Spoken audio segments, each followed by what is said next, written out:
Inna hamdalillah nahmaduhu wa nasta'inuhu wa nastaghfiruh wa na'udzu billahi min shururi anfusina wa min sayyiati a'malina may yahdihillahu fala mudilla lahu wa may yudlil fala hadiya lahu asyhadu an la ilaha illallah wa asyhadu anna Muhammadan 'abduhu wa rasuluh. Allahumma salli wa sallim wa barik ala nabiyyina Muhammad wa ala alihi wa sahbihi wa man walah. Amma ba'du, ya ayyuhal hadirun ittaqullaha haqqa tuqatih wa la tamutunna illa wa antum muslimun. Faqala Allahu ta'ala fil Qur'anil Karim, a'udzu billahi minasy syaithanir rajim. Ya ayyuhalladzina amanu taqullaha haqqa tuqatih wa la tamutunna illa wa antum muslimun. Ma'asyiral muslimin rahimakumullah, sesungguhnya segala puji hanyalah bagi Allah, maka marilah kita memujinya, mari kita memohon pertolongan kepadanya dan memohon ampunan kepadanya. Kita berlindung kepada Allah dari semua kejahatan diri kita, dan kita berlindung kepada Allah dari semua keburukan amal perbuatan kita. Maka barang siapa yang diberi petunjuk oleh Allah, maka tidak ada yang dapat menyesatkannya, dan barang siapa yang disesatkan oleh Allah, maka sungguh tidak ada lagi yang dapat memberikan petunjuk untuknya.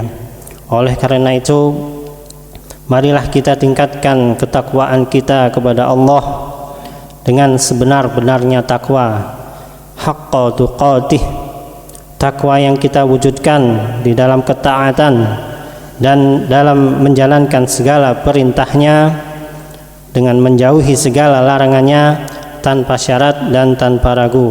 Ma'asyiral muslimin rahimakumullah, saat ini kita berada di bulan Dzulhijjah, tepatnya adalah tanggal 10 Dzulhijjah.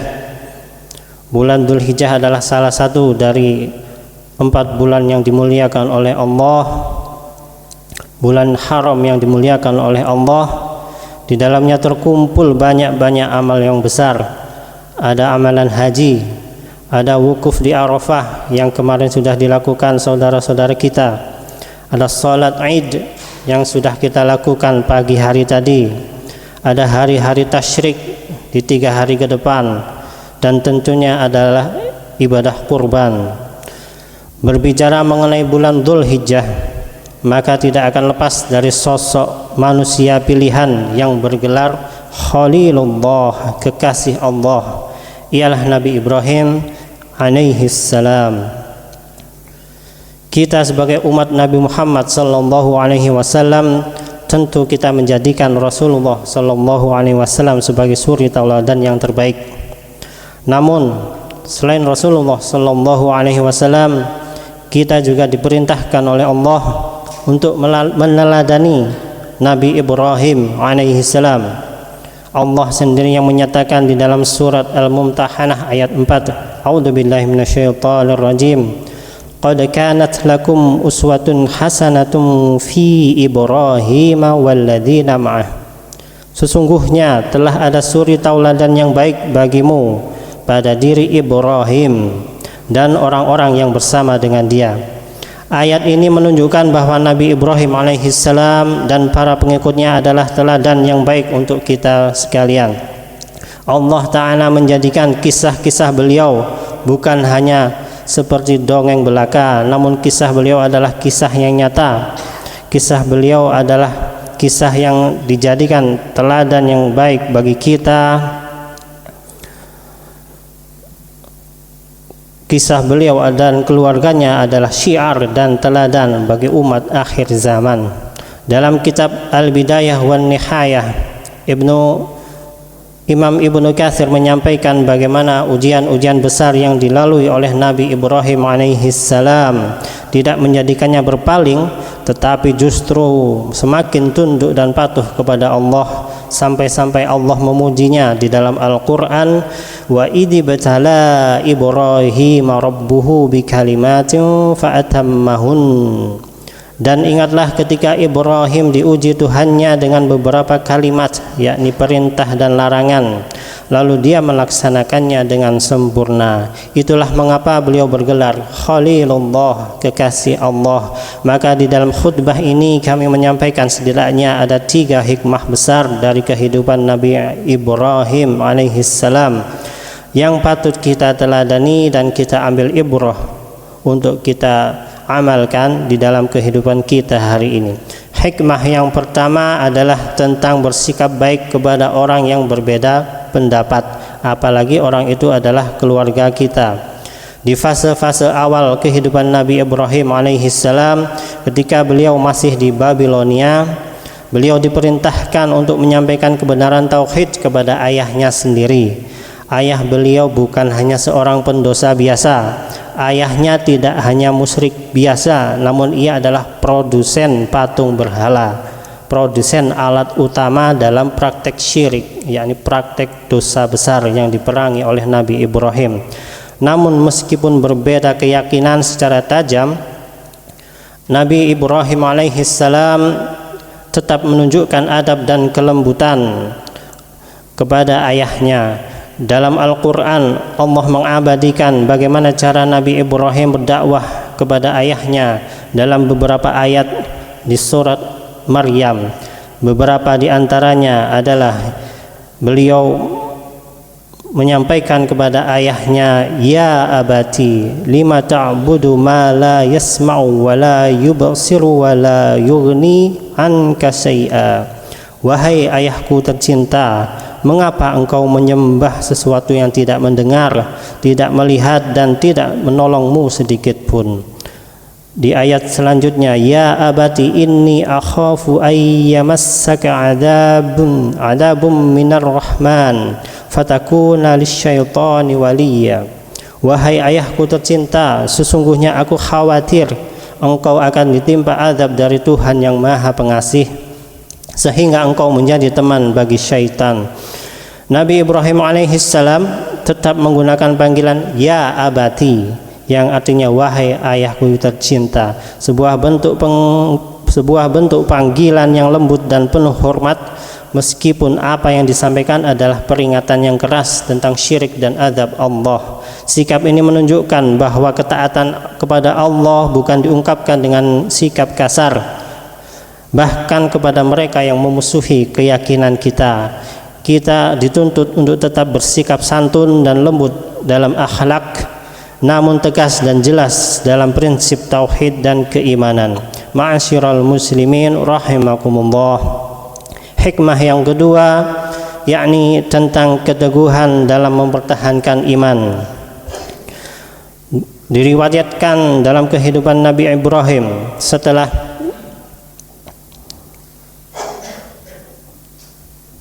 di dalam kisah Nabi Ibrahim ketika beliau dihukum oleh Raja Namrud saat dibakar hidup-hidup, seluruh rakyat dikumpulkan oleh sang raja, masing-masing dari mereka membawa kayu bakar, ditumpuk hingga berbentuk gunung yang sangat besar. Saking besarnya tumpukan itu, di dalam suatu riwayat dijelaskan sampai-sampai ketika api mulai dinyalakan dan asap membumbung tinggi, maka burung yang terbang di langit di atas asap itu pun akan mati seketika terpanggang oleh panasnya.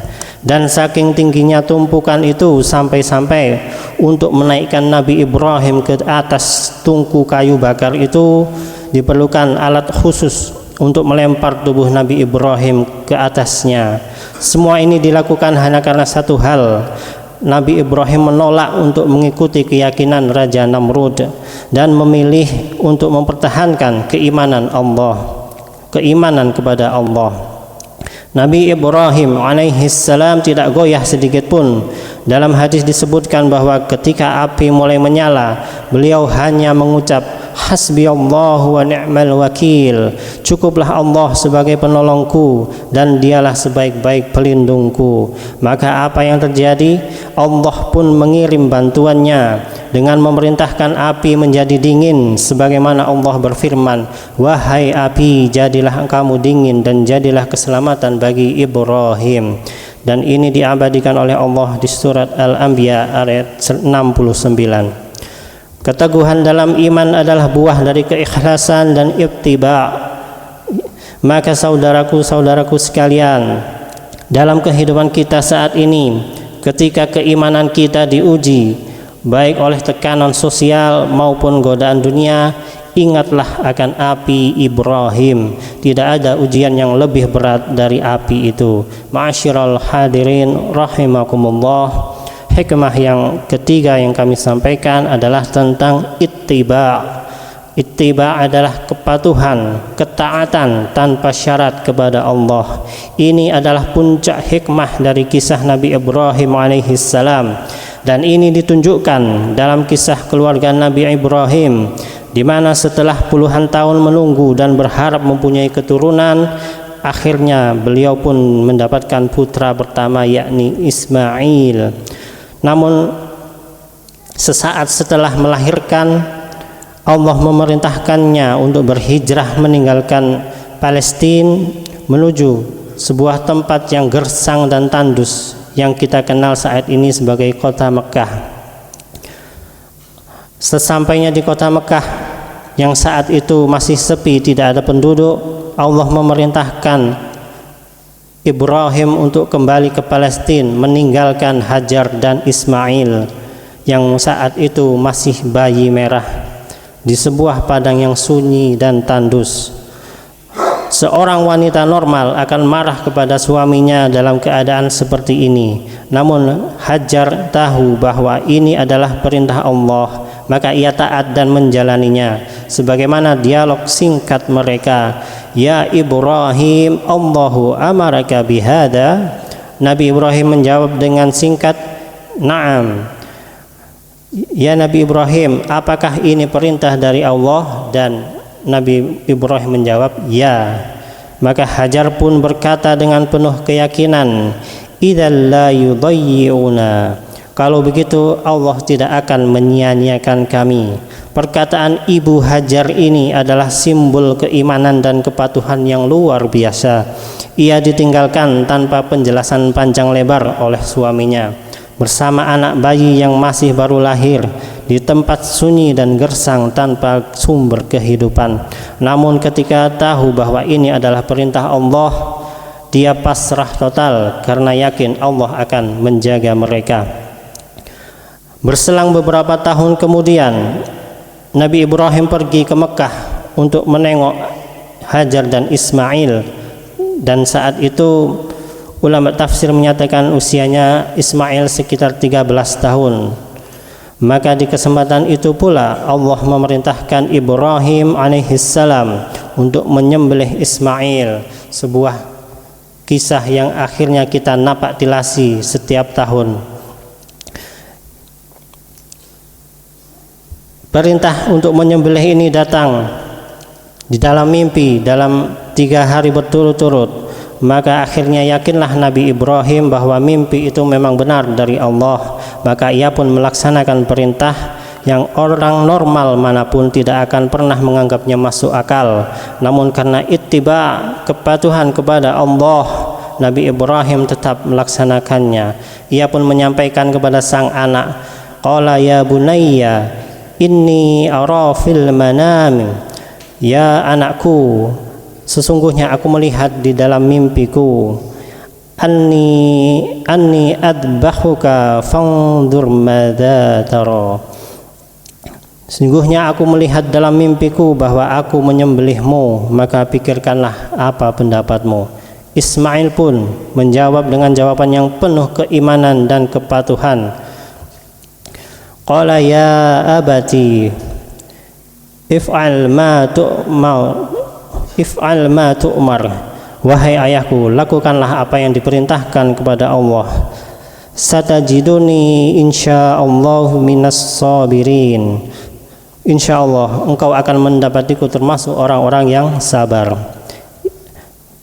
Mereka semua, Ibrahim alaihissalam, Ibu Hajar dan Ismail alaihissalam, tunduk dan patuh kepada Allah. Mereka tidak bertanya kenapa, mereka tidak menawar, tidak pula bertanya apakah perintah Allah itu masuk akal. Karena ittiba, karena kepatuhan bukan soal logika, tapi soal keyakinan bahwa Allah Maha Tahu dan kita hanyalah hambanya. Ma'asyiral hadirin rahimakumullah, inilah pelajaran agung, pelajaran tentang kelembutan dalam bersikap, keteguhan mempertahankan iman, ketaatan tanpa syarat, dan kepatuhan dalam menjalankan perintah Allah. Pelajaran dari seorang hamba yang dijadikan kekasih oleh Allah, Khalilullah Ibrahim alaihissalam. Maka sungguh merugi jika kita melewatkan bulan mulia Dzulhijjah ini tanpa mengambil ibrah, tanpa mengambil teladan dari kisah Nabi Ibrahim alaihissalam ini. Aqulu qawli hada wastaghfirullah, innallaha ghafurur rahim.